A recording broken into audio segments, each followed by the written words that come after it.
తెలంగాణ పల్లెల్లో మహిళలు సరికొత్త సాంప్రదాయానికి తెరతీస్తూ గాజుల పండుగను ఉత్సాహంగా జరుపుకుంటున్నారు. కామారెడ్డి జిల్లాలో మహిళలందరూ చిన్న పెద్ద తేడా లేకుండా ఒకే చోట చేరి ఈ వేడుకను ఘనంగా జరుపుకున్నారు. ఒకే రంగు దుస్తులు ధరించి గోరింటాకు పెట్టుకుని గాజులు వేసుకుని పండుగను నిర్వహించుకున్నారు మహిళలు. కృష్ణా జిల్లా మచిలీపట్నం ప్రజలకు స్వచ్ఛతా హీ సేవా కార్యక్రమంపై అవగాహన కల్పిస్తూ కృష్ణా జిల్లా కలెక్టర్ బాలాజీ కలెక్టరేట్ నుంచి మంగనపూడి బీచ్ వరకు 10K సైక్లింగ్ నిర్వహించారు. ప్రజలందరూ భాగస్వామ్యం కావాలని, నెలలో ప్రతి 3వ శనివారం తమ చుట్టుపక్కల పరిసర ప్రాంతాలను పరిశుభ్రంగా ఉంచుకునేలా చర్యలు తీసుకుంటున్నట్లు కలెక్టర్ తెలిపారు.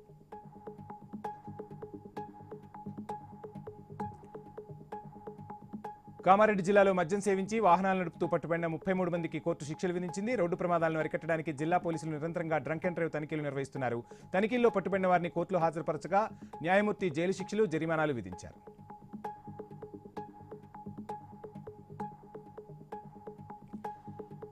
దేవీ శరన్నవరాత్రులను శాంతియుతంగా జరుపుకోవాలని విజయవాడ గోపాలపురం ఏసీపీ సుబ్బయ్య కోరారు. గోపాలపురం, మారేడుపల్లి, తుకారం గేటు పరిధిలోని మండప నిర్వాహకులందరితో సమావేశమయ్యారు. ఎలాంటి అవాంఛనీయ సంఘటనలు జరగకుండా పకడ్బందీ చర్యలు తీసుకోవాలని సంబంధిత ఎస్హెచ్ఓలను ఆదేశించారు.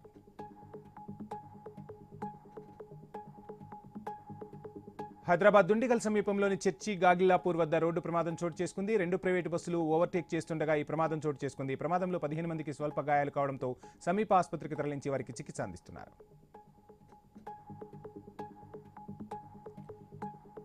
తిరుపతి చంద్రగిరిలో దోపిడీ దొంగలు మరోసారి పంజా విసిరారు. దిగువ కాశీపెంట్లలో దొంగలు బీభత్సం సృష్టించేశారు. స్థానికంగా నివాసముంటున్న నాగేశ్వరరావు ఇంట్లోకి చొరబడి 2 వృద్ధులను కాళ్లు చేతులు కట్టేసి 10 తులాల బంగారం, ₹1,00,000 నగదు దొంగిలించారు.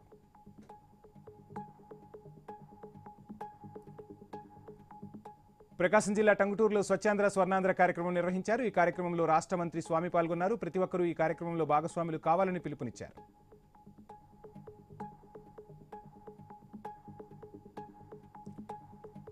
తెలంగాణ హైకోర్టు న్యాయమూర్తి భీమపాక నగేష్ భద్రాచల శ్రీ సీతారామచంద్ర స్వామి వారిని దర్శించుకున్నారు. ఆలయానికి చేరుకున్న ఆయనకు ఆలయ ఈవో దామోదర్, అర్చకులు ఘనస్వాగతం పలికారు.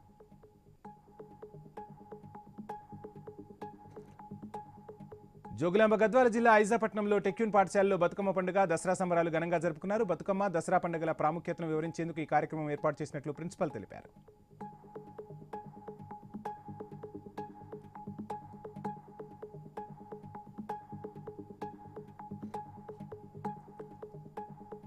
ప్రకాశం జిల్లా టంగుటూరు పోలీస్ స్టేషన్ను జిల్లా ఎస్పీ హర్షవర్ధన్ రాజు ఆకస్మికంగా తనిఖీ చేశారు. అసాంఘిక చట్ట వ్యతిరేక కార్యకలాపాల కట్టడికి గట్టి చర్యలు తీసుకోవాలని సిబ్బందిని ఆదేశించారు.